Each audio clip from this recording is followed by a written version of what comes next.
Hi అండి, welcome to my channel Moms World. ఈరోజు మన ఛానల్లో పల్లి చట్నీ ఎలా చేసుకోవాలో చూద్దాం. ఇంకెందుకంటే ఆలస్యం, పదండి వీడియోలోకి వెళ్ళిపోదాం. నేను 1.5 కప్పు పల్లి తీసుకున్నాను. దాన్ని దోరగా వేయించుకొని పక్కన పెట్టుకోవాలి.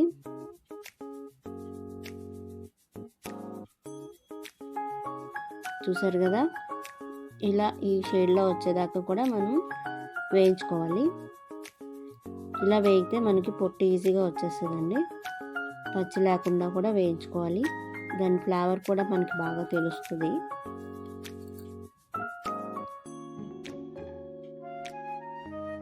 చూసారు కదా, ఈ కలర్ వరకు వచ్చేదాకా కూడా మనం వేయించుకుంటే సరిపోతుంది అన్నమాట. నెక్స్ట్ అదే ప్యాన్లో కొంచెం ఆయిల్ వేసుకొని చట్నీలోకి పోపు వేయించుకుందామండి. ఫస్ట్ ఆవాలు కొద్దిగా వేసుకుందాం. ఒక 1/2 స్పూన్ అలా సరిపోతాయి. ఇంకో 1/2 స్పూన్ జీలకర్ర వేసుకుందాం. తర్వాత మినపప్పు 1/2 స్పూన్ వేసుకోవాలి. నెక్స్ట్ వెల్లుల్లిపాయలు చిన్నగా కట్ చేసుకొని వేసుకుంటే పేలకుండా ఉంటాయండి. అండ్ పచ్చిమిర్చి కూడా చీలికల్లా వేసుకోవాలి, లేదంటే ఇవి కూడా బాగా రోస్ట్ అయిన తర్వాత వెళ్తాయి అన్నమాట. నెక్స్ట్ కరివేపాకు కూడా వేసుకున్నానండి.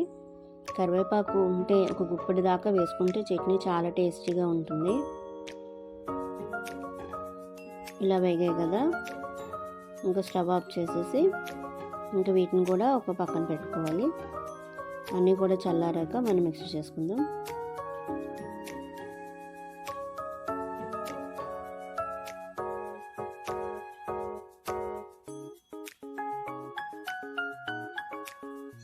ఇప్పుడు ఒక మిక్సీ జార్ తీసుకొని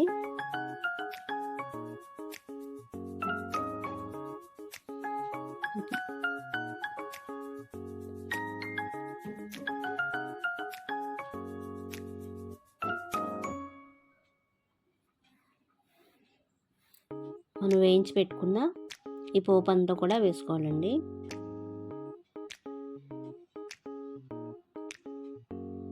నెక్స్ట్ మనం పలుకులు కూడా వేయించి పెట్టుకున్నాం కదా, అది పొట్టు తీసి వేసుకోవాలి.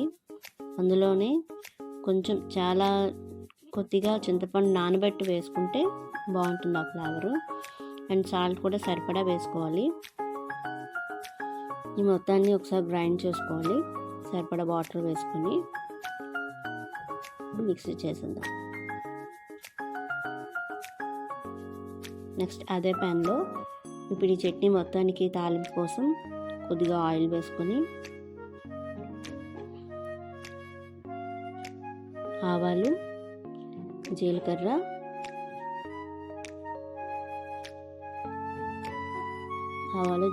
మినపప్పు ఈ రెండు కొంచెం రోస్ట్ చేసుకోవాలి ఇవన్నీ కూడా. నేను కరివేపాకు, ఒక 2 ఎండుమిర్చి వేసుకొని వేయించాలి. ఇందులోనే కొద్దిగా ఇంగువ కూడా వేసుకుంటే బాగుంటుందని ఫ్లేవరు. ఇదంతా కలిపిన మనం మిక్సీ చేసి పెట్టుకున్న దానిలో వేసుకుంటే టేస్టీ పల్లి చట్నీ మనకు రెడీ అవుతుంది.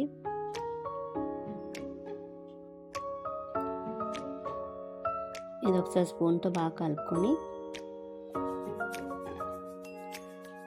మనకు అప్పుడు ఇడ్లీ కానీ దోశ కానీ రెడీగా ఉంటే ఇంకా వెంటనే వేసుకొని తింటే చాలా టేస్టీగా ఉంటుందండి. ఇది కారపొడి కాంబినేషన్లో కూడా బాగుంటుంది. కారపొడి కూడా ఒకసారి మన ఛానల్లో చేసి చూపిద్దాము. ఇప్పుడు ఇడ్లీ రెడీగా ఉన్నాయండి. బ్రేక్ఫాస్ట్ ప్రిపేర్ చేశాను. వాటితో పల్లి చట్నీ కాంబినేషన్ విత్ కారపొడి ఆల్సో. నచ్చిందా అండి వీడియో నచ్చితే లైక్ చేసి షేర్ చేసి మన ఛానల్ని సబ్స్క్రైబ్ చేసుకోండి ప్లీజ్. అండ్ ఇంకా రెడీ అయిపోయిందండి. టేస్ట్ చేసి చెప్పాలి మీకు ఎలా ఉందన్నది.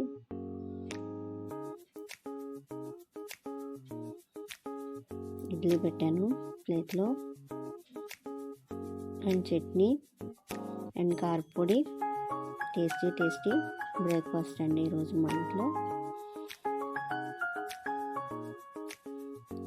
చాలా బాగుంటుంది.